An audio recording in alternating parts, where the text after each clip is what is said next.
না না উনি আমাকে ডাইরেক্ট বলছে ভিতরে কোনো কাজ লাগবে না করে দিতে। না আমি বলতে পরে বলছে যে কম্পিউটার দোকান। আমরা যা কোনো ধরেন ফটো আইডি কার্ড তুমি তোমার কাস্টমার তোমার দোকানে আইবে তুমি রাখবে কবে দিন না স্যার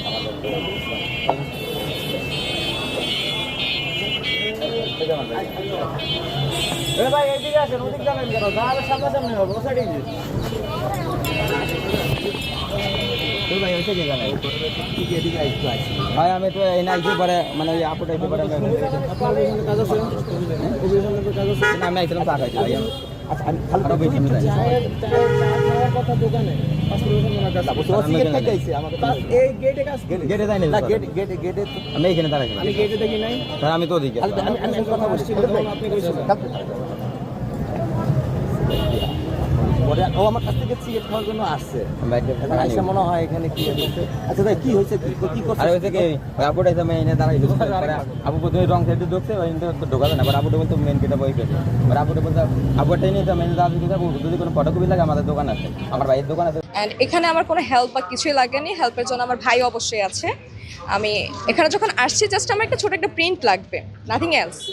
আমি গেলাম প্রিন্টটা করে নিয়ে আসলাম। দেন ওনারা আমার ওই ছেলেটা আমাকে, শুধু ছেলে না এখানে আরও 3-4 জন ছিল আমি বলবো, তবে ওই স্পেশাল ওই ছেলেটা আমাকে বলতেছে আপু আপনার কী লাগবে আপনি আমাকে বলেন। আমি বলছি সে কে, আমার প্রথম প্রশ্ন সে কে, আমি তাকে অ্যাভয়েড করছি। দেন আমি যখন পিছনের গেটে ঢুকতে গেলাম আমি অবশ্যই গেট বন্ধ দেখে আমি চলে আসছি।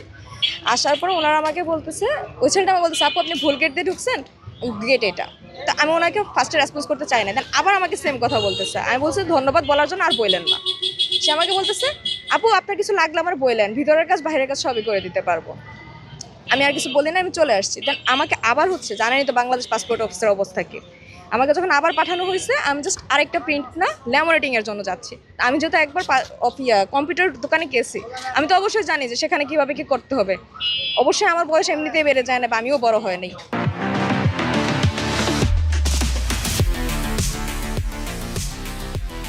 উনি আমাকে আবার বলতেছে আপনার কি লাগবে আপনি আমাকে বলেন, আমি করে এনে দিচ্ছি, কেন করবি। আমি তখনও চড়াও হই নাই। দেন উনি আমার পিছনে পিছনে যাচ্ছে আর বলতেছে আপু কম্পিউটার দোকানের কাজ ভিতরের কাজ যেখানে যেটা লাগতেছে আপনি আমাকে বলেন আমি আপনাকে করে দিচ্ছি। সে কেন করবে। আমি বলছি ভাই আপনার তো লাগবে না, আমি তো আপনাকে একবার বলছি, আপনি তখন থেকে শুধু একটাই কথা বলে যাচ্ছেন। বলতেছে আপনারা লাগলে বলেন আমি করে দিচ্ছি। আর আমি তো বলতেছি আমার লাগবে না। দেন আমি যখন বলছি আপনি আপনার মতো থাকেন, আপনি দালালি করে খাচ্ছেন, খাইতে থাকেন, আপনার যে না করতেছে আপনি কেন আসতেছেন। উনি এই জিনিসটা নিয়ে একদম চড়া হয়ে যাচ্ছে, মহিলা মানুষ বলে কথা। আর ওনার সাথে আরেকটা বড় জোর কথা হচ্ছে একটা মহিলা আছে, উনি একদম এসে আমাকে ধাক্কায় নিয়ে যাচ্ছে। উনি কে? হ্যাঁ সে ওনাদের সাথে মিলিত। উনি হচ্ছে ওই পাশে একটা, ওইদিকে গেলে দেখবেন কম্পিউটার দোকানে হলুদ ব্যানার হলো ওই দোকানের সাথে জড়িত। আর যে আমাকে হ্যারাস করতেছিল সে হয়তো দ্বিতীয় দোকানের সাথে জড়িত যতটুকু দেখলাম। তো ওইদিকে আমার কথা হচ্ছে তুই যেহেতু একটা মহিলা, তুইও তো জানোস যে একটা মহিলার সাথে যখন এরকম মিসবিহেভ করা হয় বা একটা কথা বারবার টন্ট করা হয় কেমন লাগে। সে এটা না করে সে আমাকে ধাক্কাচ্ছে যে আমি ভুল, ওই ছেলেকে নিয়ে যাচ্ছে। তো জিনিসটা এতটুকু থেকে দেন উনি আমাকে হচ্ছে একটা পোক করতেছে, মহিলা মানুষ বলে কথা, মহিলা মানুষ বলে কথা। আমি তখন বললাম যে আমি নিজে সব কিছু করে আনছি, তুই কি আমাকে করে দিছিস, দে আমি এখন তুই আমাকে করতেছিস। তো এরকম একটা দুটা কথা থেকে দেন আমার কাছে মনে হলো যেহেতু এদিকে আইন বসে আছে আমি কেন ওনার সাথে চিল্লাবো। দেন আমি কাজ শেষ করে এসে ওনাদেরকে বললাম, ধরলো দেখতে নি তো এখানেই সব খালাস হয়ে গেছে। আপনারও কিছু বলার নেই, আমারও কিছু বলার নেই। এই যে যেমন ধরেন আমার বোন হচ্ছে দাঁড়িয়ে আছে, গত আপনি নিজেই দেখলেন যে 5 থেকে 10 মিনিটের মতো আমরা দাঁড়িয়ে আছি।